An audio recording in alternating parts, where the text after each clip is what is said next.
A rusted steel door slammed shut behind the old German shepherd, and the veteran realized his dog had found something worth risking a life for. The flashlight shook across the steel walls as Daniel ran toward the echo of Atlas's bark. Salt water dripped from the ceiling. Somewhere beyond the darkness, metal scraped against metal, then fell silent. Atlas stood frozen, staring at a sealed bulkhead, as if waiting for someone who had never come back. What could possibly be hidden behind it? Before we begin, where are you watching from today?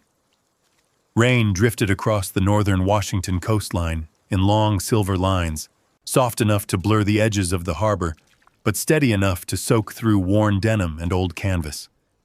The abandoned ferry terminal sat quiet except for the occasional cry of a gull and the low groan of rusted cables swaying in the wind. Beyond the cracked concrete pier rested a cruise ship that looked as though the Pacific itself had forgotten its name. Its faded white hull was stained with years of salt and neglect. Windows stared blankly toward the shoreline. Rust bled from every railing like old scars. Nobody walked toward it. Except one man. Daniel Hayes moved with the measured pace of someone who had learned long ago that rushing usually led to mistakes. At 60, his shoulders were still broad beneath an old military field jacket, but time had carved deep lines around his eyes. Those eyes missed very little. They swept rooftops, exits, blind corners, reflections in puddles, habits formed overseas and never left behind. Beside him padded Atlas. The German shepherd's muzzle had turned silver over the years, yet every step remained deliberate. His ears shifted with every unfamiliar sound. Once those ears had searched Afghan roads for hidden explosives before young soldiers ever saw danger. Now they searched quiet American docks, still believing they had someone worth protecting. Daniel rested one hand against Atlas's neck. "We made it another week, partner," Atlas answered with the faintest nudge against his leg. That was enough. 4 years earlier, Daniel had stood inside a hospital room holding his wife's hand as cancer slowly stole the last conversation they would ever share. 6 months after the funeral, medical bills swallowed the ranch his grandfather had built. Creditors took the land, the tractors, the cattle. Eventually, even the mailbox bearing the Hayes family name disappeared beneath another owner's fence. Only the old pickup remained. And Atlas. The truck now sat beneath a cedar tree overlooking the harbor parking lot. Its faded blue paint had long surrendered to rust around the wheel wells. Blankets filled the back seat. A portable stove rested behind the driver's seat beside a dented coffee pot and a small metal toolbox. Home had become 4 tires and memories. The county liquidation auction had drawn mostly salvage dealers, scrapyard owners, and curious locals, hoping to buy equipment for pennies on the dollar. Daniel hadn't come looking for a miracle. He had come because $11,000 remained in his account. Everything else had already been taken. The auctioneer climbed onto a wooden platform and began calling out generators, forklifts, containers, and abandoned fishing boats. Bidders shouted numbers while rain tapped steadily against umbrellas. Daniel stayed silent. Atlas sat beside him, calm as stone. Then the auctioneer pointed toward the enormous cruise ship resting alone at the far pier. "Ladies and gentlemen, one condemned passenger vessel, sold as is, no guarantees, no inspections. Removal responsibility belongs entirely to the buyer." A few people laughed. Someone muttered, "Costs more to scrap than it's worth." Another replied, "I'd rather buy a sinking submarine." More laughter followed. Daniel looked across the harbor. The ship seemed strangely lonely, broken, discarded, waiting. Something inside him understood that feeling. Opening bid? Silence. The auctioneer tried again. Still nothing. Rain drummed against the metal roof overhead. Daniel slowly reached into his jacket pocket. Inside rested the cashier's check he had requested that morning. every remaining dollar. He remembered another day many years earlier. A military kennel, a difficult explosive detection dog nobody wanted because he had become too old for deployment. "You don't want this one," the handler had warned. Daniel had ignored him. Atlas had never left his side afterward. Sometimes the world abandoned good things simply because they had grown old. "Any bids?" Daniel raised his hand. "I'll take her." Heads turned. The silence lasted only a heartbeat before laughter rolled through the crowd. The auctioneer blinked. "You understand this vessel has been condemned?" "I do. You'll assume every liability." Daniel nodded once. "I understand." No one challenged the bid. No one wanted the ship. The gavel struck with a sharp crack that echoed across the wet harbor. Sold. Just like that. The forgotten cruise ship belonged to a homeless veteran. Paperwork took less than 20 minutes. Several dock workers watched Daniel sign the final page. One shook his head. "You just bought yourself the biggest headache on the Pacific." Daniel folded the documents carefully. "Maybe." Another man laughed. "You know what that thing is worth?" Daniel looked back toward the silent ship. "Probably less than people think." He slipped the papers inside his jacket. "But maybe more." The crowd dispersed quickly. Engines started. Pickup trucks rolled away. Within minutes, only Daniel and Atlas remained near the waterfront. The rain had nearly stopped. Clouds shifted just enough for pale afternoon light to touch the ship's upper decks. Daniel stepped toward the gangway. Before he reached it, Atlas stopped. The old shepherd stood perfectly still, his ears lifted, his eyes fixed on a section of the vessel nearly halfway down the starboard side, just above the lower maintenance deck. Not barking. Not growling, simply staring. Daniel followed his gaze. All he saw was rusted steel. Something there? Atlas never looked away. The dog's body became unusually rigid, the same posture Daniel had witnessed countless times before the patrols crossed uncertain ground overseas. Not excitement. Recognition. Daniel frowned. He had learned one lesson after years in special forces. Ignore your instincts once, and you may never get another chance.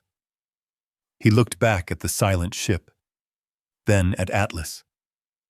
The old German shepherd took one slow step forward without breaking eye contact with that single forgotten section of steel, as though, somehow, he already knew what waited inside. Daniel studied Atlas for another long moment, before laying a hand on the old dog's shoulder. "We'll figure it out." The gangway groaned beneath their weight as they climbed aboard. Every sound carried through the abandoned vessel. The ship answered each footstep with a low metallic echo, as though its empty halls had not heard human voices in years. Daniel stopped just inside the main entrance. His eyes swept automatically from left to right. Corners.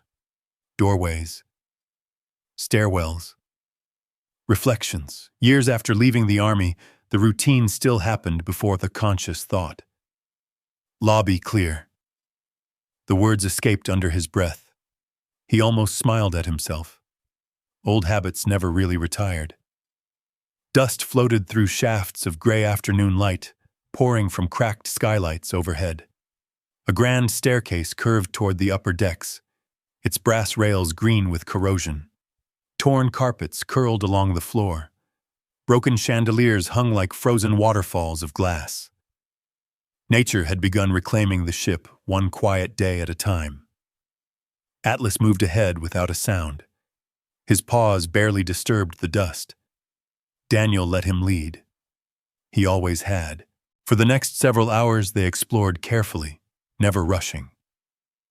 Daniel avoided unstable ceilings, tested every staircase before placing his full weight on it, and marked dangerous sections with strips of orange survey tape salvaged from an old toolbox. The Special Forces instructor who had drilled risk assessment into him decades earlier would have approved. Never trust what you haven't checked. By sunset, Daniel had found 3 crew cabins tucked deep inside the ship's midsection. One still had intact windows, another remained completely dry. The third overlooked the harbor through a narrow porthole where evening light painted long ribbons across the floor. He chose the middle cabin. It wasn't comfortable. It was defensible. Only one entrance. Solid walls, no broken ceiling above. Atlas circled twice before settling beside the doorway, exactly where Daniel expected him to, always between danger and his partner. Daniel unfolded an old army blanket across the bunk. It'll do. Outside, rain returned. Soft at first, then heavier. Wind pressed against the ship's hull, producing deep groans that rolled through the steel framework. The sound reminded Daniel of armored vehicles cooling after long patrols. He closed his eyes. Sleep arrived quickly. It never stayed. A sharp metallic slam echoed somewhere below deck. His eyes snapped open. His body reacted before his mind caught up. Daniel rolled from the bunk and dropped into a crouch beside the wall. His breathing slowed. Every muscle tightened. Clear left. His voice barely rose above a whisper. Clear right. The cabin disappeared. In its place came a mud brick compound outside Kandahar. Dust, heat, radio chatter, a young corporal waiting behind him, the smell of diesel, someone shouting over the headset, "Move! Move!" Another slam. Daniel jerked toward the doorway. His hand reached instinctively toward a rifle that hadn't hung from his shoulder in nearly 15 years. Nothing. Only empty air. His heartbeat thundered inside his chest. Then warm fur brushed against his wrist. Atlas. The old shepherd pressed his head gently beneath Daniel's hand. No barking. No sudden movement. Only steady pressure. The kind he had learned during years as a military working dog assigned to soldiers living with invisible wounds. Daniel's breathing gradually slowed. The compound vanished. The cabin returned. Rain. Steel. Darkness. I'm home. He said it aloud. Perhaps for Atlas. Perhaps for himself. The dog remained beside him until the shaking stopped. Morning arrived beneath low clouds stretching across the Olympic Peninsula. Daniel stepped onto the outer deck, carrying a dented coffee mug balanced above a tiny propane stove. Mist drifted across the harbor. Fishing boats moved silently through the gray water. Atlas stood beside the rail watching gulls circle overhead. Neither seemed in a hurry. After coffee came work. Daniel patched broken windows with salvaged plywood. He rigged a rain barrel beneath a damaged gutter. Using discarded rope and old pulleys, he built a simple system to haul supplies aboard without carrying every load up the gangway. Every improvement was small. Every improvement mattered. By late afternoon, he walked into the nearby town carrying a backpack filled with aluminum scrap collected from the ship. The recycling yard paid enough for groceries, propane, and canned soup. On his way back, he stopped at a small waterfront diner. The bell above the door chimed softly. Most customers glanced at him before returning to their meals. One woman didn't. She wiped her hands on an apron before approaching with a coffee pot. "You look like you could use a refill." Daniel smiled politely. "I probably look worse than that." She poured without asking another question. "I'm Grace." Daniel. Her eyes drifted toward Atlas lying quietly beneath the booth. "Beautiful shepherd." He was Army. "So were you?" Daniel nodded once. Grace didn't ask what unit, didn't ask where he served, didn't thank him for his service. Instead, she simply placed a bowl beside Atlas. Fresh water. No charge. It was the smallest act of kindness Daniel had received in months. Sometimes those mattered most. As dusk settled over the harbor, Daniel and Atlas returned to the ship carrying groceries, coffee, and enough fuel to last another week. The old cruise ship no longer felt abandoned. Not completely. Someone lived here now. Someone cared whether another leak was repaired, another window covered, another room cleaned. Night settled quietly. The rain stayed away. Daniel slept more deeply than before, until nearly midnight. A faint scratching sound echoed somewhere below. Scratch, scratch, scratch. Daniel opened his eyes. Atlas was gone. The cabin door stood slightly open. Far below, deep inside the silent belly of the forgotten ship, the old German shepherd was already searching for something and only he seemed able to sense. The scratching echoed again. Slow, deliberate. Steel against claws. Daniel slipped on his boots, grabbed a flashlight from the shelf beside the bunk, and stepped into the narrow passageway. Atlas. The dog didn't answer with a bark. Only another scrape carried through the darkness. The corridors felt different at night. Every beam of Daniel's flashlight disappeared into layers of shadow before bouncing off rusted pipes and faded emergency signs. The ship seemed to breathe around him. Metal expanded and contracted with the cool ocean air, producing low groans that sounded almost human. He followed the sound down 2 stairwells. His boots landed softly despite the steel grating beneath them. Years of moving quietly through hostile compounds had become instinct. He never walked directly through the center of a hallway. His light never stayed in one place for long. He checked reflections before corners. Observe first. Move second. Atlas waited at the end of an old maintenance corridor. The German shepherd stood perfectly still in front of a rust-stained bulkhead.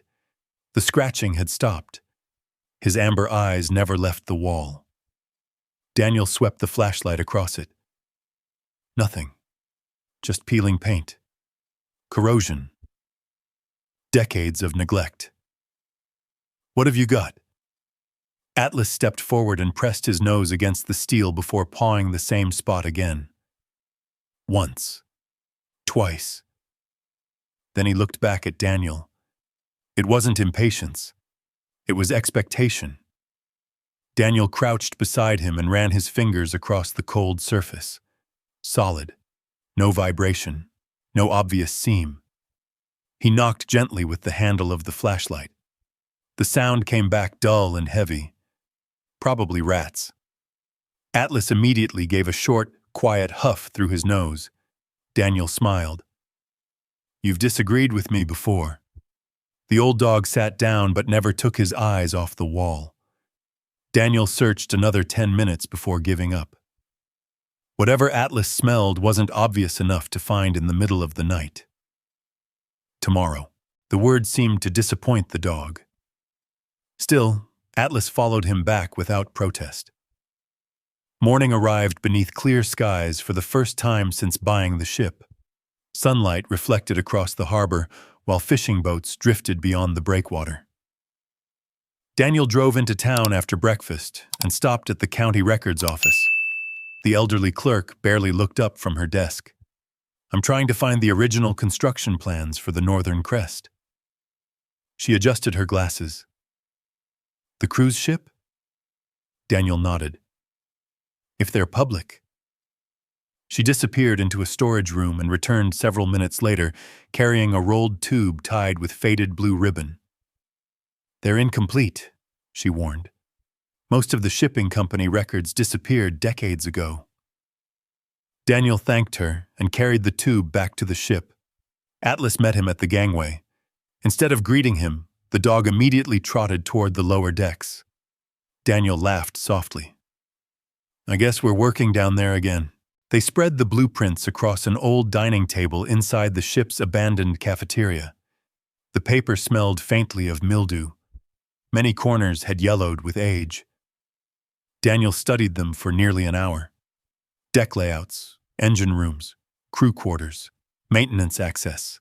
His finger paused. Something didn't fit. He frowned, then measured again. According to the blueprint, the corridor where Atlas kept scratching should have continued another 9 feet before reaching the outer hull. But when Daniel had walked it the night before, it ended at the wall. He checked once more, measured again. The numbers refused to change. 9 feet. Gone. He rolled the plans closed. Atlas was already waiting near the stairwell, almost as if he knew. By late afternoon, Daniel stopped at Grace Collins's diner for coffee before returning to work. Grace noticed the rolled blueprints tucked beneath his arm. "Looks like you're chasing a mystery." Daniel smiled. "Maybe."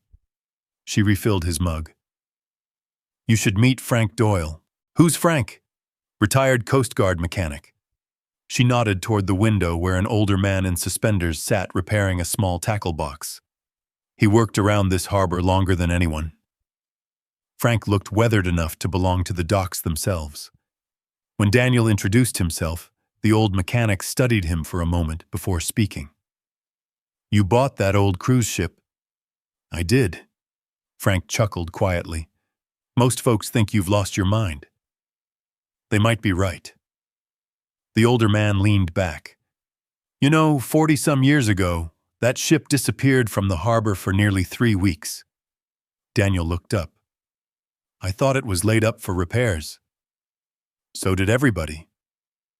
Frank tapped the table with one weathered finger. "But I remember federal trucks rolling in after midnight." "Federal?" "They didn't wear Navy uniforms." "What kind?" Frank shook his head. "No markings. They closed off Pier 7. No workers allowed. No reporters." He stared into his coffee. "Then one morning the ship came back. And nobody ever talked about it again." The silence that followed felt heavier than the words themselves. That evening, Daniel returned below deck carrying a tape measure, chalk, and the original plans. Atlas was already waiting. The dog scratched the same section of wall. Daniel stretched the tape across the corridor, marked one end, measured carefully, then compared it to the blueprint. 9 feet. Missing. He stood motionless. Atlas stepped closer. The old shepherd rested one paw against the steel. Daniel slowly knocked again. This time, he struck 6 inches lower. The sound changed. Not much. Just enough. Instead of the dull thud of solid steel, a faint, hollow echo answered from somewhere beyond. Daniel and Atlas looked at one another. Neither moved, because both of them knew the same thing. That wall was hiding far more than rust. Daniel didn't touch it again that night. Years in special forces had taught him a lesson that had kept him alive through more than one deployment. Never force a mystery in the dark. Morning gave better light, better judgment. He rested one hand on Atlas's shoulder. "We wait." The old German shepherd looked unconvinced, but quietly followed him back upstairs. Rain returned before dawn, drumming softly across the weathered decks. Daniel spent the morning gathering tools instead of chasing questions. A portable grinder from a salvage yard, fresh cutting discs, heavy gloves, safety goggles, a pry bar whose paint had long ago worn away from years of use. Grace noticed the supplies when he stopped by the diner for coffee. "Looks like you're planning something." Daniel smiled faintly. "Maybe just trying to answer a question." She studied the tired lines beneath his eyes. "Whatever you're doing, don't do it alone." By early afternoon, she returned with someone Daniel recognized from the previous day. Frank Doyle climbed carefully onto the ship, carrying an old battery-powered work light beneath one arm. "I figured you might need an extra set of eyes." Daniel appreciated that Frank didn't ask unnecessary questions. The three of them followed Atlas below deck. The dog never hesitated, passed throughout the abandoned laundry room, down another narrow stairwell, through the maintenance corridor, straight to the wall. Atlas sat beside it. Mission accomplished. Daniel spread the original blueprint across the floor. Frank compared measurements with a tape measure. Finally, he leaned back. "I'll be damned. You see it?" Frank nodded slowly. "This corridor should continue another 9 feet. He tapped the steel with his knuckles. The ship wasn't built like this. Daniel marked a rectangle in chalk following faint inconsistencies hidden beneath decades of paint. Tiny differences in weld lines. Slightly newer steel. Barely noticeable unless someone knew where to look. Whoever sealed this section had done careful work. Professional work. Frank frowned. This wasn't shipyard repair. What makes you say that? The welds, he pointed with a flashlight. Different technique. Daniel looked closer. Frank was right. The seams were cleaner than the surrounding structure. Newer. Intentional. Daniel adjusted his goggles. "I'm opening it." The grinder roared to life. Sparks burst across the corridor in bright orange arcs, bouncing against damp steel before fading into darkness. Atlas calmly moved several feet back. His ears remained forward. Watching. Waiting. The reinforced plate proved far thicker than Daniel expected. Twice he replaced worn cutting discs. Sweat soaked through his shirt despite the cool ocean air filtering into the corridor. Hours passed. Nobody spoke much. Only the steady scream of steel meeting steel echoed through the forgotten ship. Finally, a sharp metallic crack rang through the passage. Daniel immediately shut off the grinder. Silence rushed in. He tested the cut panel with the pry bar. It moved, only slightly. Frank stepped beside him. Together. They pulled. The steel resisted for one long moment, then gave way. A blast of stale, dry air rolled into the corridor, carrying the faint smell of old paper instead of mold. Daniel frowned. That made no sense. Every other compartment aboard the ship carried the scent of salt water and decay. This one did not. Atlas was already standing. The old shepherd walked through the opening without hesitation. His nails clicked softly across a clean metal floor. Daniel raised his flashlight. The beam swept across shelves, cabinets, maps, radio equipment, metal filing drawers. Everything remained untouched beneath a thin layer of dust. No standing water, no collapsed ceiling, no corrosion. It felt less like an abandoned room, and more like someone had closed the door yesterday. Grace whispered behind him. "How is this even possible?" Nobody answered. Daniel moved carefully, scanning every corner before entering fully. Another habit. Never assume an empty room is truly empty. His flashlight stopped on a row of framed engineering drawings covering one wall. Nearby rested neatly labeled document boxes stacked shoulder-high. Navigation charts, communication logs, maintenance records, every item organized with remarkable precision. Frank slowly removed his cap. This place was meant to survive. Atlas ignored everything. He crossed the room directly toward a waist-high fireproof cabinet bolted to the deck. The dog sat beside it, then looked back at Daniel. Exactly the same look he had given at the hidden wall. Daniel approached. The cabinet remained locked. Heavy. Industrial. Unlike anything else in the room, its surface carried only one small brass plate. Property records. Daniel rested his hand on the cold metal. "This is what you wanted me to find." Atlas's tail moved once, nothing more. Daniel worked carefully on the lock with old locksmith tools he had kept since maintaining equipment overseas. Nearly 30 minutes passed before a dull click echoed inside the cabinet. The handle finally turned. He opened the door slowly. Inside rested several sealed tubes wrapped in waterproof canvas. Nothing glittered. No gold. No jewelry. No stacks of cash. Only documents. Daniel removed the first tube and carefully unrolled its contents across a nearby table. An original property deed. Then another. And another. Each connected to coastal parcels, access roads, and government easements stretching across the Olympic Peninsula. Frank quietly whistled. That's a lot of land. Daniel wasn't looking at the signatures. He was staring at something else. Near the bottom of every page appeared the same official seal, Federal Engineering Commission. He had never heard of it. Then his flashlight drifted toward the far corner of the room. A heavy steel door stood partially visible behind stacked filing cabinets. Unlike the wall they had just opened, this door had been locked from the inside. Daniel stood motionless. The heavy steel door looked older than everything around it. Unlike the false wall, it had never been hidden. It had simply been concealed behind decades of carefully stacked cabinets and forgotten records. Someone had wanted this room discovered, but not too easily.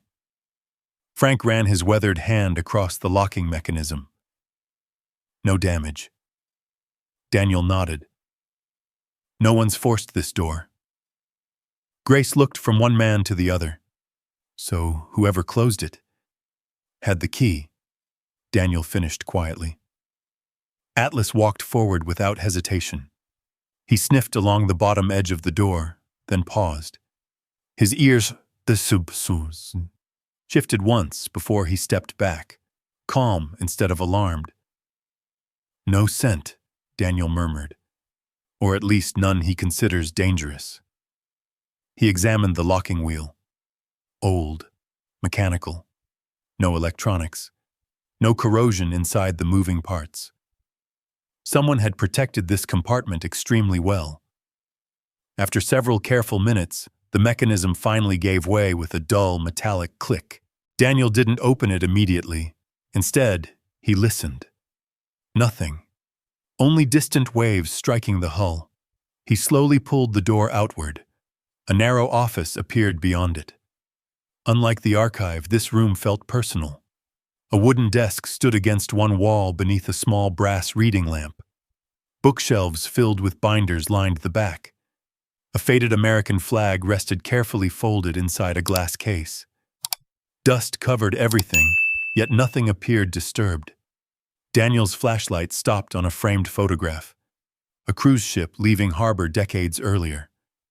Men wearing hard hats stood together on the pier beside Army engineers. One face had been circled in faded pencil. Nobody spoke. Atlas wandered quietly to the desk. His nose stopped beside a leather journal resting exactly in the center. The dog sat. Daniel almost smiled. Found something else. The leather cracked softly as he opened the cover. Inside, elegant handwriting filled the first page. March 18th, 1984. If this journal is ever found, then the Northern Crest has outlived every promise made to her. Daniel slowly continued reading aloud. My name is Captain Samuel Whitaker. I was ordered to transport engineering personnel under federal authority during the final phase of Project Evergreen. Frank frowned. I've never heard of it. Daniel kept reading. The public believed we carried survey crews studying coastal erosion. That story protected something much larger. He turned another page. Hand-drawn maps filled the margins.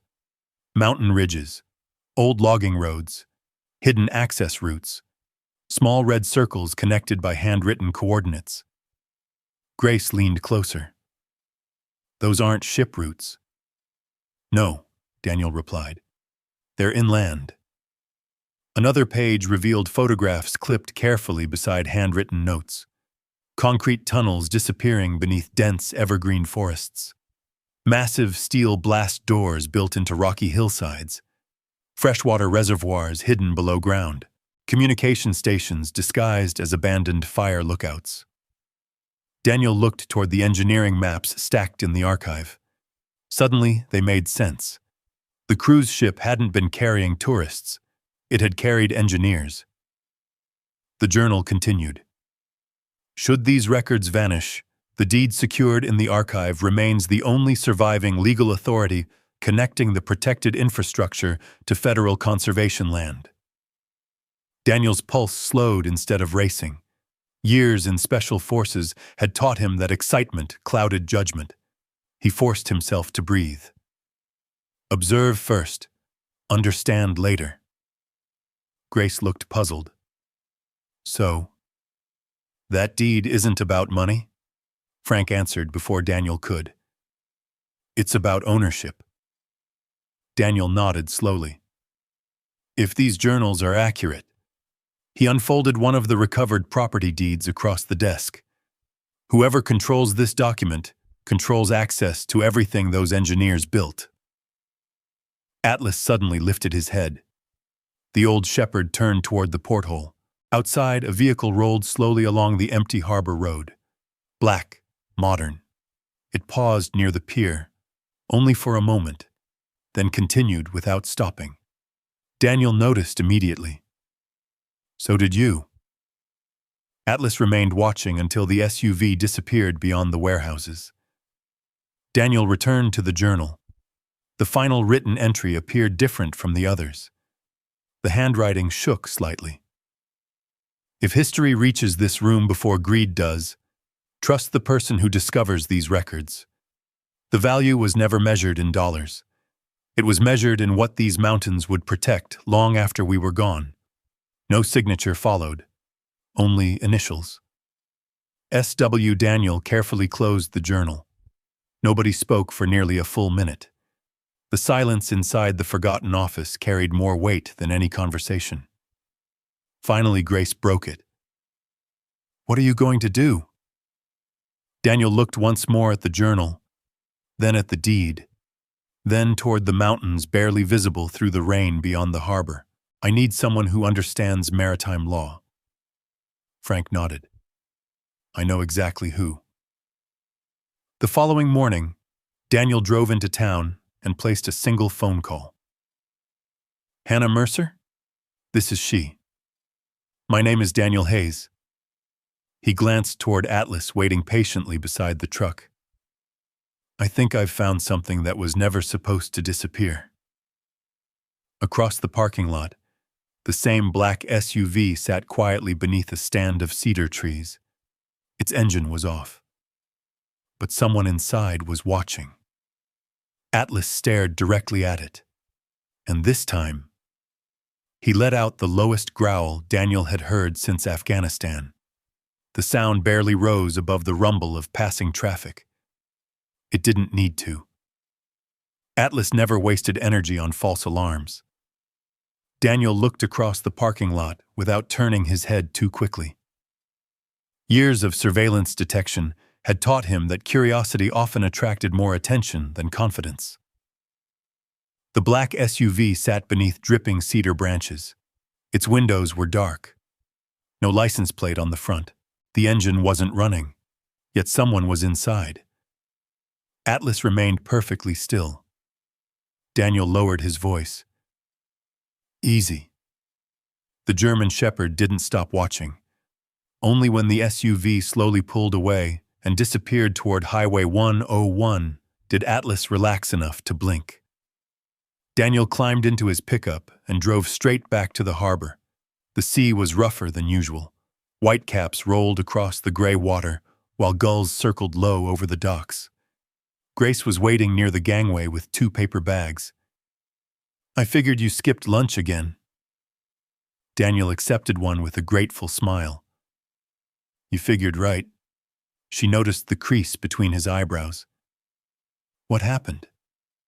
He glanced toward the empty road before answering. I think someone followed me. Grace looked toward the highway.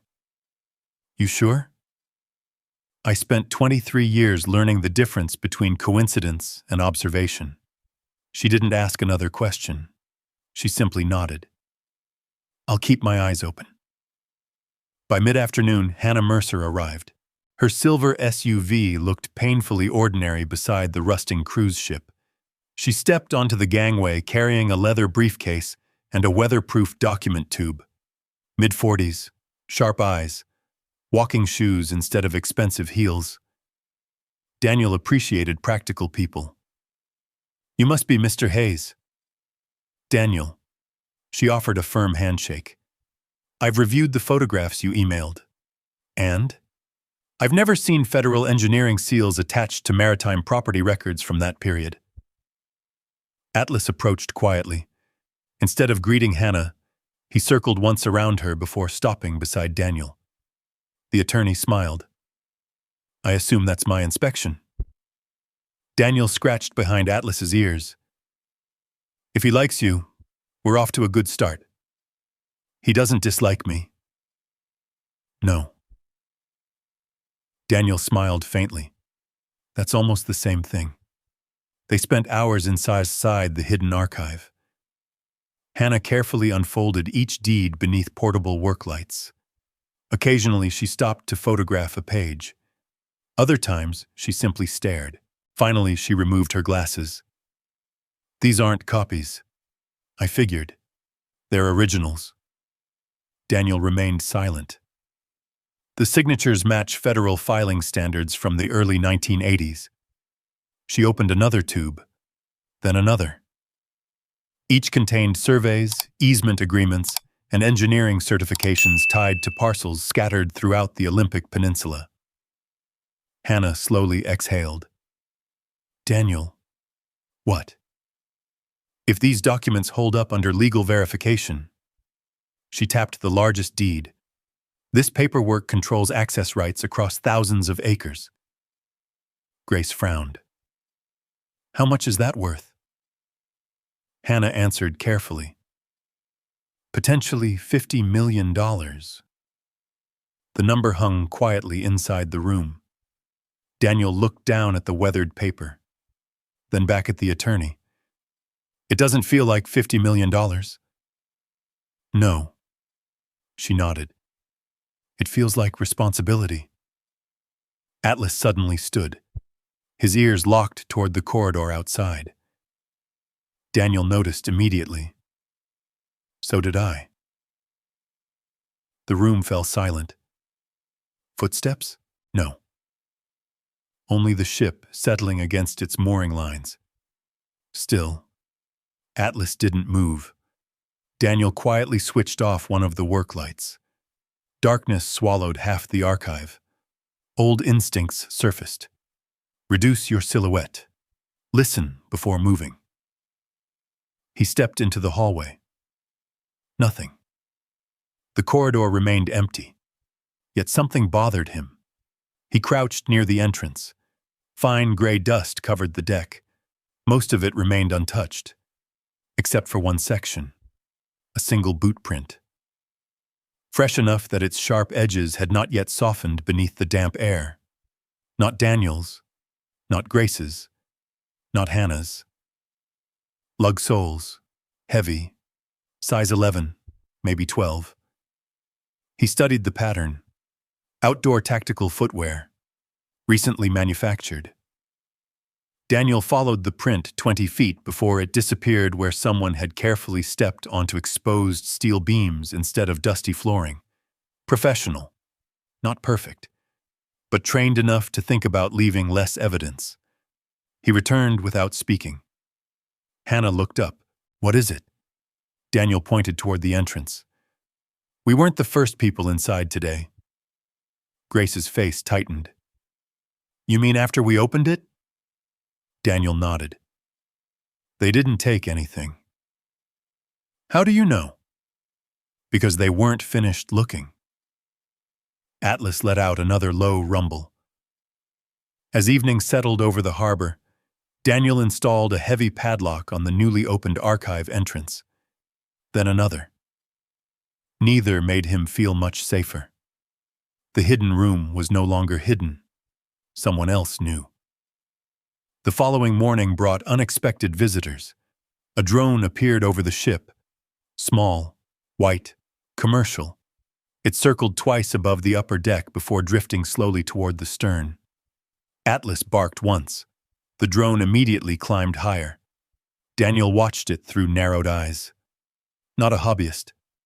The camera lingered too long over access points. Emergency ladders, cargo doors, entry routes. Whoever controlled it wasn't admiring an old cruise ship. They were mapping it. Late that afternoon, a black luxury sedan rolled quietly onto the pier. A tall man stepped out, wearing an expensive charcoal coat despite the sea wind. His smile arrived before his handshake. "Mr. Hayes?" Daniel nodded. "My name is Vincent Shaw." He glanced once toward the ship. "I believe we should discuss your newest investment." Daniel didn't offer his hand. He simply studied the man standing at the foot of the gangway. Expensive boots, freshly pressed coat. No salt stains. No mud. Someone who visited waterfronts but never worked on one. Atlas quietly stepped between them. Not barking, not growling, just blocking the path. Vincent Shaw smiled politely. "A remarkable dog. He has good judgment." The smile remained, though it tightened slightly. "I represent Pacific Horizon Development." Daniel waited. "We specialize in restoring neglected coastal properties." Daniel looked back at the ship. "You restore cruise ships?" Vincent chuckled. "Not usually." "Then why are you here?" The businessman removed a slim folder from his leather briefcase. "I'd like to purchase the Northern Crest. You haven't even been aboard." "I don't need to." Daniel said nothing. Vincent continued. "I'll offer you $3 million. Grace, standing several yards away carrying paint supplies, nearly dropped the bucket in her hands. Hannah slowly lowered the document she had been reading. Daniel remained expressionless. "You bought the ship for almost nothing." Vincent smiled again. "I think we've both done well." Daniel looked at Atlas. The old shepherd hadn't moved. His amber eyes never left Vincent. The same quiet stare he once reserved for suspicious men entering a forward operating base. Daniel folded his arms. "I'm not selling." Vincent's smile faded. "You may want to reconsider." "I already have. The offer won't remain forever." Daniel nodded once. "Neither will this conversation." For the first time, irritation flickered across Vincent's face. He slipped the folder back into his briefcase. "If you change your mind, I won't." Vincent turned without another word. His sedan disappeared down the harbor road. Only after it vanished did Atlas finally relax. Grace walked over. $3 million. Daniel watched the empty road. He wasn't buying the ship. Hannah nodded. He was buying whatever he thinks is hidden inside it. The realization settled over all three of them. Their discovery was no longer secret. Someone important already knew enough to be dangerous. That evening, Daniel reopened Captain Whitaker's journal. This time he wasn't reading for history. He was looking for direction. Atlas rested beside the desk while rain tapped softly against the portholes. Near the final pages, a folded sheet slipped loose from the leather binding. Unlike the journal entries, this page wasn't written in sentences. It was a map, hand-drawn. Mountain ridges, streams, old service roads, small handwritten bearings, several coordinates. One location had been circled twice. Beside it were only 4 words. The archive was first. Daniel stared for several seconds. Hannah leaned closer. "What does that mean?" He slowly unfolded another engineering survey recovered from the archive. The contour lines matched. The same ridge, the same valley, the same abandoned logging roads. Frank arrived just before sunset after receiving Daniel's message. He spread the maps across the old dining table. I know this area. His finger stopped near the western slopes of the Olympic Peninsula. My father logged here back in the 70s. Daniel looked up. Anything still there? Frank shook his head. The roads were abandoned decades ago. He paused. At least officially. Daniel studied the terrain.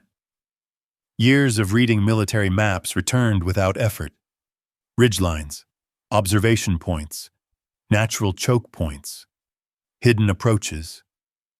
He quietly traced one forgotten logging road. It avoids every public trail. Frank looked surprised. You're right. It was designed that way.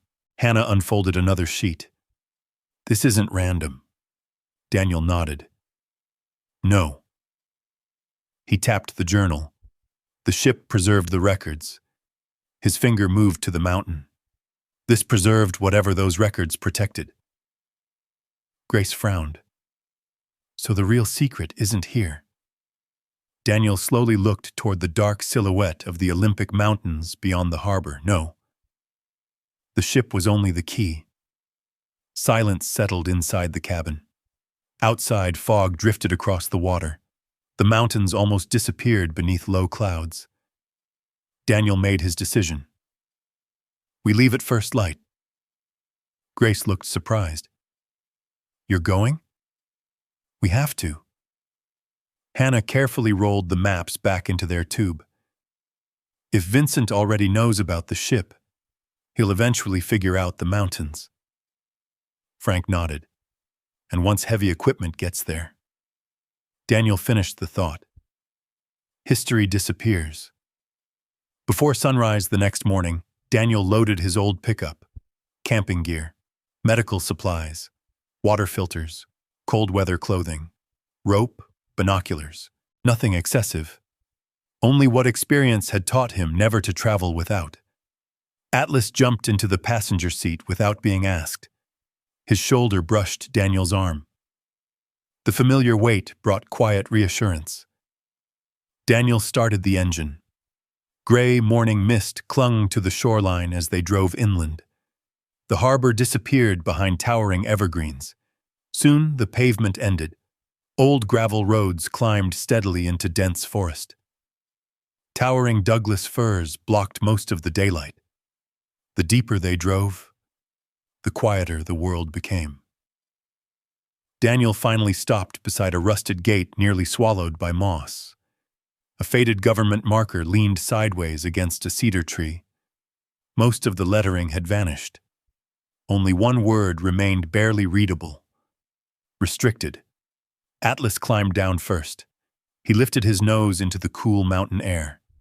Then, without hesitation, he started walking toward the abandoned logging road. As though he already knew, the real journey had only just begun. Atlas moved silently along the abandoned logging road, his nose drifting through cool morning air, while Daniel followed 20 yards behind. Not beside him, behind him. The old spacing returned without thought. Military working dogs always led. Handlers watched the terrain. Daniel's boots barely disturbed the damp carpet of pine needles.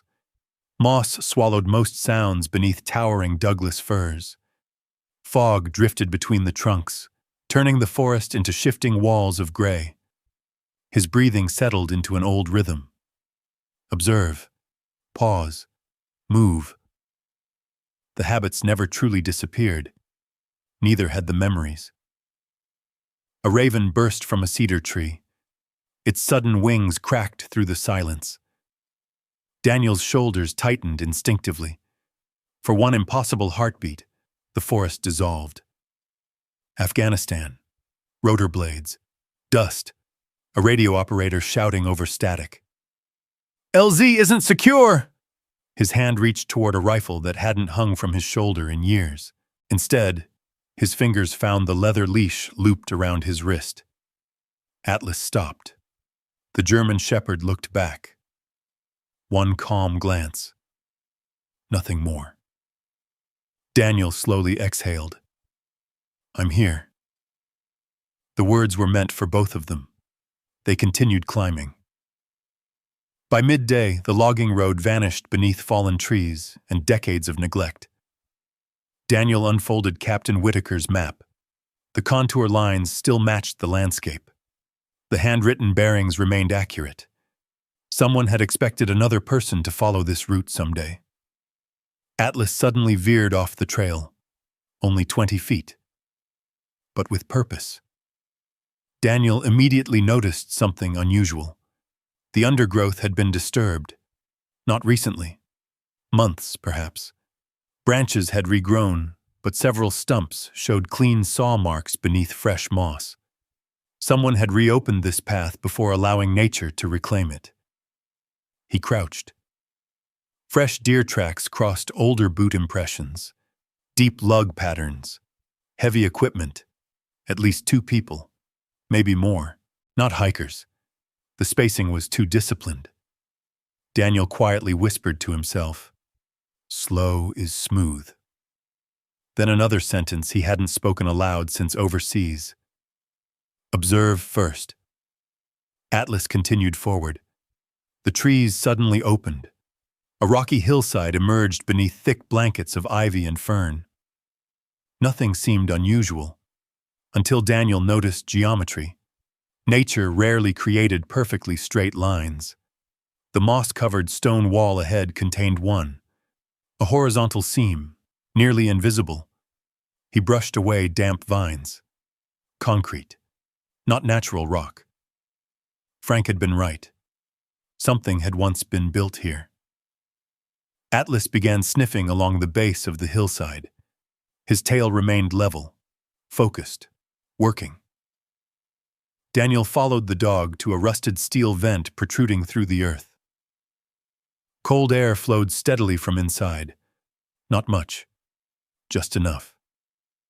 He placed his palm near the opening. The temperature remained constant. Underground. A facility, not a cave. Daniel stepped backward, scanning the slope.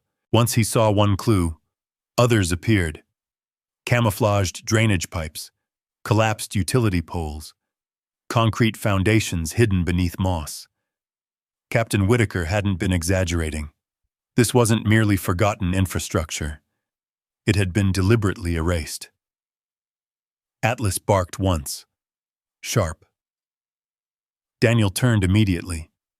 The dog stood beside an overgrown utility building almost invisible beneath climbing vines. Its roof had partially collapsed. One steel door still remained attached. Government gray paint clung stubbornly beneath rust. Daniel carefully pushed it open.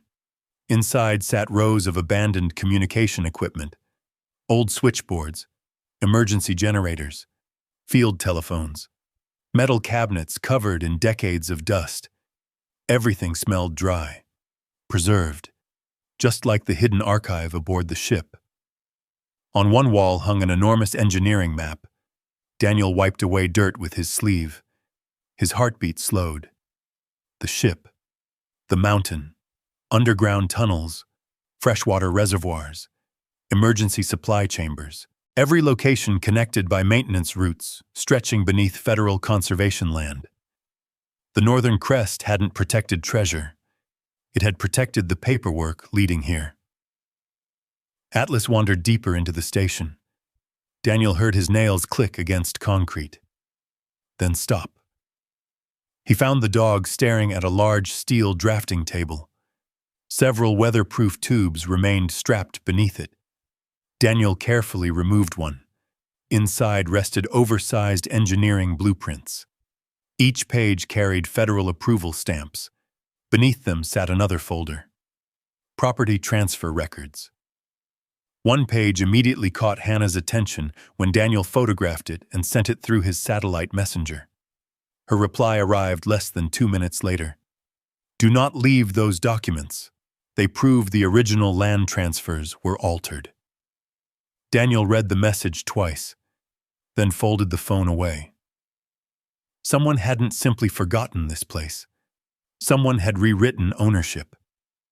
Atlas suddenly froze. Every muscle tightened. his ears locked toward the forest outside. Daniel extinguished his flashlight immediately. Silence. Wind moved softly through cedar branches. Then, a flash, barely visible between the trees, sunlight reflecting off glass. Binoculars. Someone else was watching the station. Daniel lowered himself behind the concrete wall without thinking. Old instincts returned completely.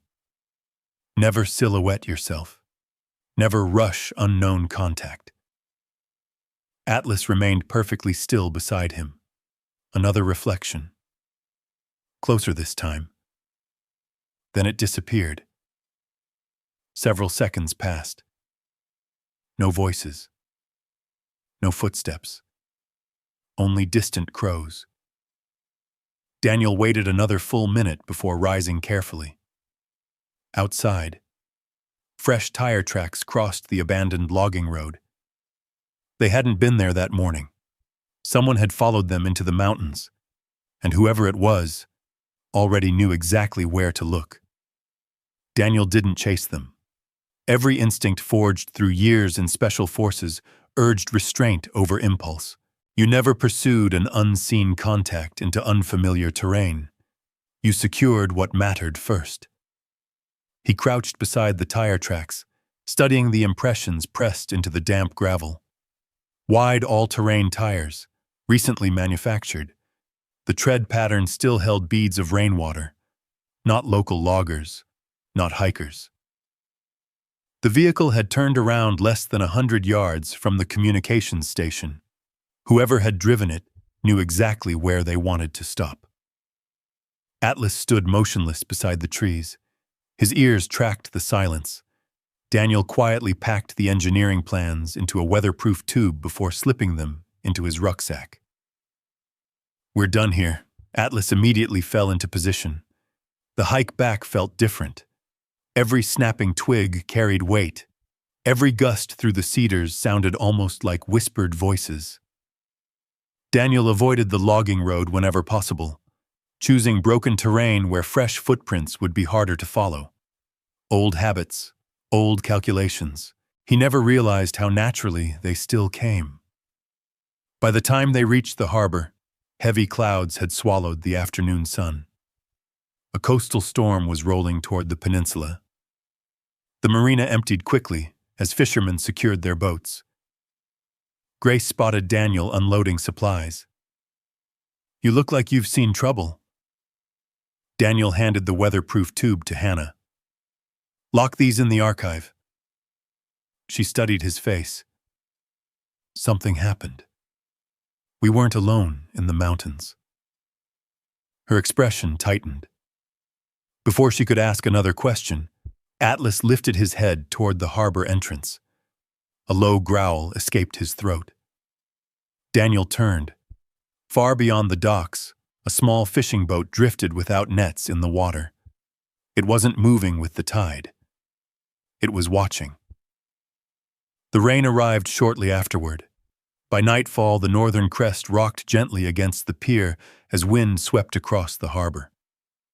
Daniel made one final inspection before trying to sleep. Every hatch secured, every lock checked, every flashlight charged. Atlas followed him through the corridors without needing commands. Near midnight, the power failed. The emergency lanterns cast long shadows through the ship's empty passageways. Daniel sat awake on the edge of his bunk. Sleep never came easily during storms. Thunder echoed through the steel hull. For a brief instant, the sound became something else. An explosion. Dust. Shouting. Afghanistan. He was back inside a mud-walled compound, hearing someone yell, "Contact front!" Daniel's breathing quickened. His hand reached instinctively toward the empty space beside his bed. The rifle wasn't there. Only silence. Then a warm nose touched his wrist. Atlas. The German shepherd leaned gently against his knee until Daniel's breathing slowed. I'm home. He whispered the words more to himself than the dog.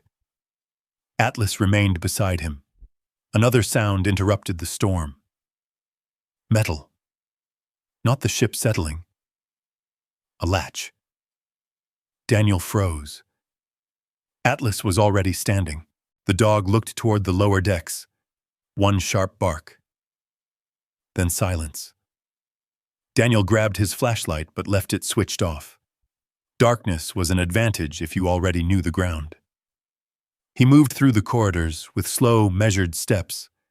Atlas stayed one pace ahead. The wind screamed outside. Rain hammered broken windows. Then, a faint beam of white light flickered beneath a stairwell. Someone else's flashlight. Daniel whispered automatically. Slow is smooth. Atlas lowered himself almost flat against the deck, waiting, watching. A shadow crossed the corridor. Another. 2 people. Gloved hands. Dark rain jackets. Neither spoke. They moved directly toward the archive. Not searching. They already knew where it was. Daniel stepped behind a support column. His heartbeat remained steady. The first intruder reached the archive door and produced a compact pry tool. The second kept watch. Atlas looked back once, waiting for permission. Daniel gave the smallest nod. Go. The German shepherd exploded from the darkness. A deep bark shattered the silence. The lookout stumbled backward in surprise. The second man swung the pry bar wildly. Daniel rushed forward. Drop it! Instead, the man shoved Atlas away with the steel bar. The blow landed across the dog's shoulder. A sharp yelp echoed through the corridor. Time seemed to stop. Daniel drove the intruder backward with a powerful shoulder check. The man crashed into the bulkhead. His partner grabbed the dropped flashlight. Both fled into the darkness. Their footsteps pounded toward the upper decks. Seconds later came the sound of an engine starting outside the ship. Then nothing. Only rain. Daniel turned immediately. Atlas was still standing. Barely. Blood darkened the fur along his left shoulder. The old shepherd tried to step forward again. Still trying to follow. Still trying to protect. No. Daniel dropped to one knee. You've done enough. Atlas leaned heavily against him. His breathing remained calm despite the pain. Daniel pressed clean gauze firmly against the wound. Combat medic instincts returned without effort. Direct pressure. Check breathing. Immobilize. Reassure. Grace and Hannah arrived moments later, breathless after hearing the barking. Grace stopped cold when she saw the blood. Oh, Atlas. Neither woman asked about the intruders. Neither cared. Because in that moment, the hidden deed no longer mattered. The engineering plans no longer mattered. Only the old German shepherd lying quietly beside Daniel mattered. Outside, thunder rolled across the Pacific. Inside the forgotten ship, Daniel rested one trembling hand against Atlas's neck. Stay with me, partner. Atlas slowly lifted his eyes. His tail moved once. Then the lights flickered again as the storm reached its fiercest hour. Daniel never took his hand off Atlas. The old German shepherd's breathing remained shallow but steady. Blood no longer flowed freely beneath the bandage, though crimson had soaked through the first layer of gauze. Grace quietly knelt beside them. I'll boil more water. Daniel nodded without looking up. Hannah searched the medical kit they had assembled during the past week of repairs. It wasn't much, but years in remote places had taught Daniel to prepare for the unexpected. He cleaned the wound carefully. Atlas never snapped, never cried out. Only once did the dog tense when Daniel flushed the deep cut. I'm sorry, partner, Atlas answered by resting his head against Daniel's forearm. Outside, lightning illuminated the harbor. For a heartbeat, the porthole glowed white. The flash dragged Daniel somewhere he never wanted to return. A mountainside in eastern Afghanistan. A helicopter settling into a dusty landing zone. The blinding burst of an improvised explosive device. Smoke. Confusion. Someone screaming for a medic. His heartbeat accelerated. His breathing shortened. He blinked once, twice. The steel walls of the northern crest slowly replaced the broken village. Grace noticed the change before Hannah did. Without saying a word, she placed a mug of warm coffee beside him. The smell grounded him. Atlas gently nudged his injured shoulder against Daniel's knee. Painful for the dog. Necessary for the man. Daniel exhaled slowly. I'm here. The words steadied both of them. By sunrise, the storm had drifted east. Gray clouds lingered over the Pacific while emergency crews reopened roads throughout the harbor. Atlas slept.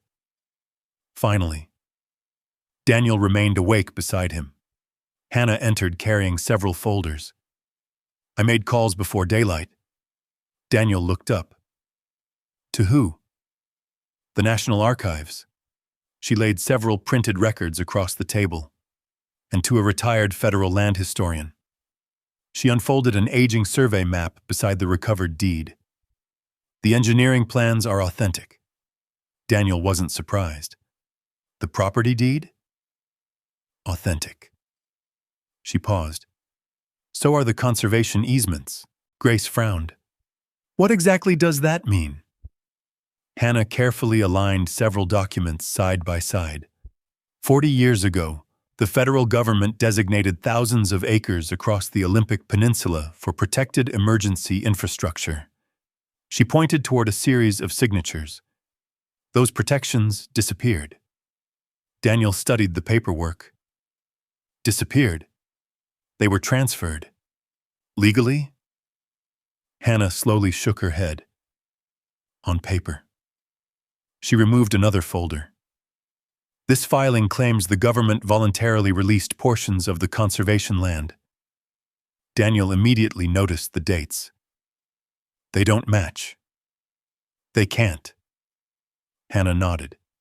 Because Captain Whitaker's journals prove the infrastructure still existed when these transfers were recorded. Grace leaned closer. So somebody rewrote ownership. Exactly. The room fell silent. Daniel spread the mountain maps across the table. One parcel connected directly to the abandoned communications station. Another covered underground freshwater reservoirs. Several linked forgotten maintenance roads. Each transfer had eventually led toward one corporate name, Pacific Horizon Development. Daniel stared at it. Vincent Shaw. Hannah nodded. Not him personally. She tapped several corporate filings. But companies connected to his investors have quietly purchased surrounding properties for years. Grace looked toward the harbor. They expected nobody would ever question the missing land.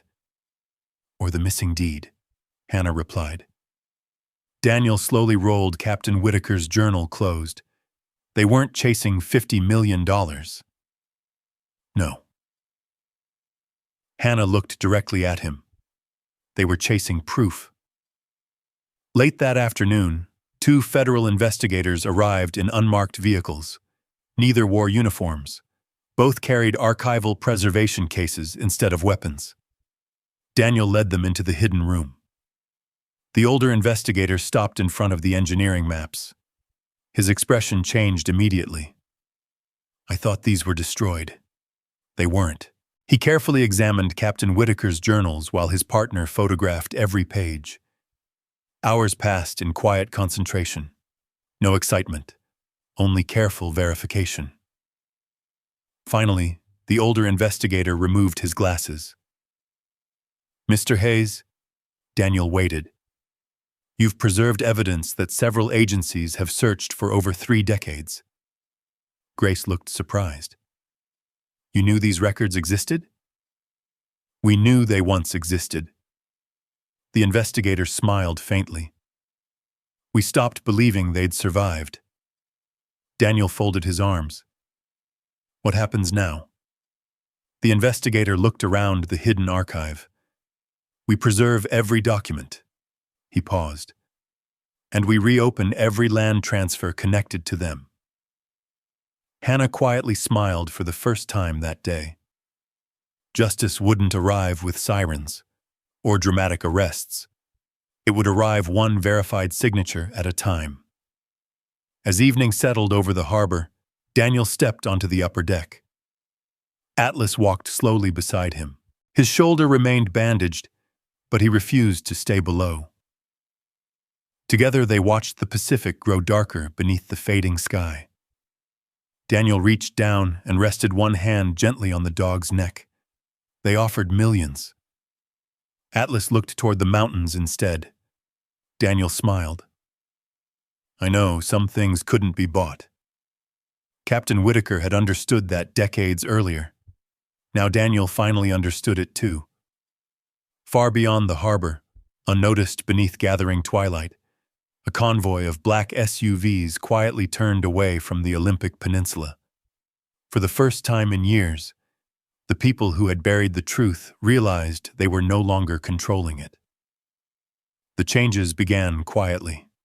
There were no flashing cameras waiting at the harbor, no dramatic speeches, only a steady line of pickup trucks arriving one chilly Saturday morning. Daniel stood on the upper observation deck with a mug of black coffee warming his hands. Atlas rested beside him. The thick bandage had been replaced by a lighter wrap. His shoulder was healing, though every step remained careful. The first truck belonged to Frank. The second carried local welders. Then came retired fishermen, a pair of electricians, 2 Coast Guard veterans, a history teacher from Port Angeles. Even several teenagers from the local vocational school climbed out carrying toolboxes instead of cell phones. Daniel looked down in surprise. Grace smiled beside him. I might have mentioned you could use some help. You invited all these people? I told them the truth. What truth? That an old soldier was trying to save an old ship? She shrugged. Turns out people still care about stories like that. One by one, the volunteers crossed the gangway. Nobody asked about the deed. Nobody mentioned $50 million. Instead, they asked practical questions. What needs welding? Which deck leaks the worst? Where do you want us to start? Daniel hesitated. For years, he had solved every problem alone. Accepting help felt strangely unfamiliar. Frank clapped him gently on the shoulder. You don't have to carry this one by yourself. Daniel nodded once. That was enough. The northern crest slowly began changing. Fresh paint covered rusted railings. Broken windows disappeared one by one. Electrical lines came back to life. Entire hallways that had echoed with silence now filled with the sounds of hammers, laughter, and conversation.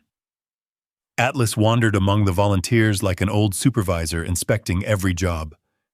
Children who visited the harbor immediately found him. He accepted every gentle scratch behind the ears with patient dignity. The scar beneath his fur remained hidden. His courage did not. Several weeks later, Hannah returned carrying official government folders. This time, her smile reached her eyes. It's finished. Daniel looked up from repairing an observation deck railing. What is? The Federal Review. Inside the restored archive room, representatives from the Department of the Interior, maritime historians, and preservation specialists gathered around the old engineering maps. The lead investigator slid a document across the table. The Conservation Trust has been reinstated. Daniel quietly read the first page. The protected land surrounding the hidden Cold War infrastructure would remain permanently preserved. Every fraudulent transfer connected to the original deed had been voided. Pacific Horizon Development had lost every disputed claim. Vincent Shaw's name appeared nowhere, only the corporations behind him. Justice had arrived exactly as Hannah predicted, patiently, through facts instead of anger. The investigator closed the final folder. Mr. Hayes, Daniel looked up. The archive belongs to the American people. I know, but we'd like someone to oversee its preservation. Daniel frowned. You mean a curator? The investigator smiled. We mean a guardian. Silence settled across the room. Captain Whitaker's final journal rested on the table between them. Daniel remembered one sentence more clearly than any other. The right guardian would recognize responsibility before reward. He slowly nodded. I'll do it. Life settled into a rhythm Daniel had almost forgotten existed. Mornings began with coffee on the upper deck. Atlas beside him. Volunteer crews arriving after sunrise. Afternoons filled with restoration work. Evenings spent cataloging documents with Hannah. Grace still brought dinner whenever Daniel forgot to eat. Some habits never changed. Others finally did. One quiet night, Daniel lay inside the captain's restored cabin. Rain tapped softly against the portholes. The sound usually pulled him backward. Afghanistan. Convoys. Mortars. Contact reports. He waited for the nightmare. It never came. Instead, he opened his eyes to morning sunlight spilling through the window. He frowned, confused. Atlas lifted his head from the floor. The old shepherd stretched lazily. Daniel looked at his watch. 8 hours. He had slept 8 uninterrupted hours. No sudden panic, no whispered commands, no reaching for a rifle that wasn't there. He sat quietly on the edge of the bunk.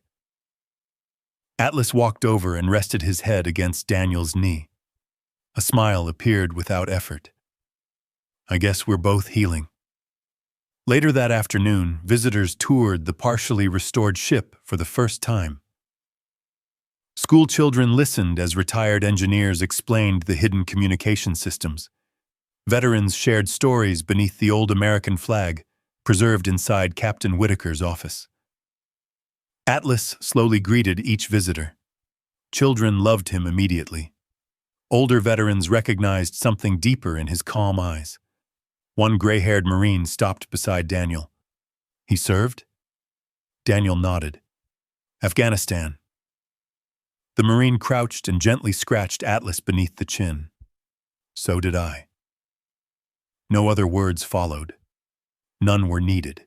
As the crowd slowly drifted toward the upper decks, Hannah approached carrying a small weathered envelope she had discovered inside Captain Whitaker's desk. No postage, no address.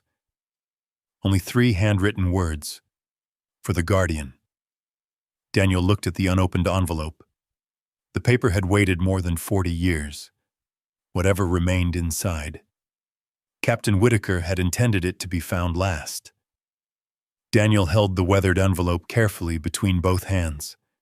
The paper had yellowed with age, but the wax seal remained intact. Atlas sat quietly beside him. The old German shepherd watched without moving, as though he understood this moment belonged not only to the captain who had written the letter decades earlier, but also to every choice that had led them here. Hannah and Grace stood nearby. Neither spoke. Daniel finally broke the seal. The paper unfolded with a faint crackle. The handwriting matched the journals exactly. If this letter has reached you, then the archive survived. If the archive survived, then someone placed duty above profit. That alone tells me enough about the person reading these words. Daniel paused. Outside the restored porthole, evening sunlight painted the Pacific in shades of gold. He continued. History is rarely destroyed all at once. It disappears one forgotten document, one abandoned place, one silent witness at a time. If you have chosen to protect these records instead of selling them, then you have already fulfilled the only order that truly mattered. Protect what cannot speak for itself. The room remained perfectly still. Daniel remembered the countless missions where every order had been shouted through radio static. This one had crossed 40 years in complete silence. He turned another page. Years ago, I asked Congress to establish a preservation trust in the unlikely event these records were ever recovered. Most believed the request unnecessary. I believed someone worthy would eventually arrive. Not someone rich, not someone powerful. Someone who understood sacrifice. Daniel lowered the letter for a moment. His eyes drifted toward Atlas. The old dog rested peacefully against the floor, his silver muzzle glowing softly in the afternoon light. Without Atlas, none of this would have happened. Daniel finished reading. The trust belongs to the guardian, not as a reward, but as a promise that preserving truth should never require living in poverty. Take care of this place. Take care of those who served. And remember, the greatest legacy is not what we leave behind. It is what we refuse to abandon. The signature simply read, Captain Samuel Whitaker. Daniel carefully folded the letter. No one rushed to speak. Some moments deserved silence. Several months later, the Northern Crest reopened under a new name, the Olympic Maritime Heritage Center. Visitors came from across the country. Some arrived to learn about forgotten Cold War engineering. Others came to see the restored cruise ship. Many came because they had heard about a homeless veteran and an old military dog who had refused to give up. One section of the ship became dedicated to military working dogs. Photographs lined the walls. Stories filled display cases. Children stopped longest in front of one bronze statue. It showed Atlas sitting exactly as he had the day he first stared at the hidden wall. The plaque beneath it read, Atlas, military working dog, protector, partner. His loyalty preserved history. His courage reminded us that service never truly ends. Atlas occasionally wandered into the exhibit himself. He would lie quietly beside the statue while visitors smiled, laughed softly, or wiped away tears.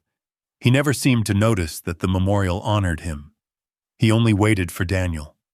Every afternoon they climbed together to the upper observation deck. The restoration was complete. Fresh white paint covered the hull.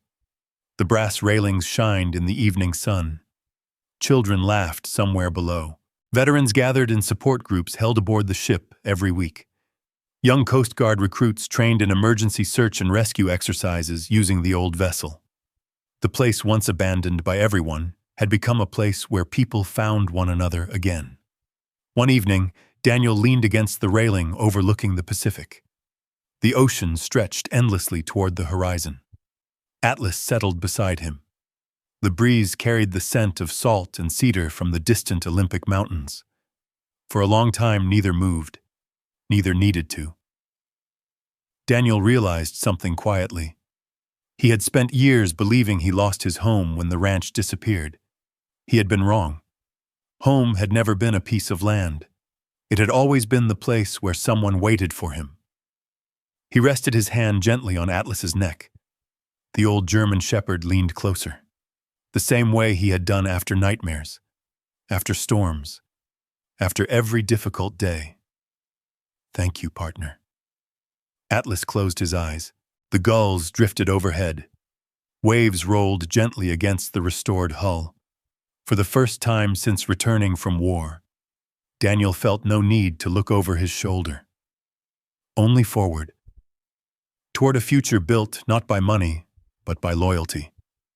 The $50 million deed had preserved forgotten land, but it had never been the greatest treasure. The greatest treasure was a broken veteran finding his purpose again, and one faithful German shepherd proving that some heroes never stop serving. If Daniel and Atlas earned your respect today, leave a 1 in the comments. If you believe every forgotten veteran deserves a second chance, leave a 0. I'd also love to know where you're watching from, because it's amazing to see this community come together from all over the world.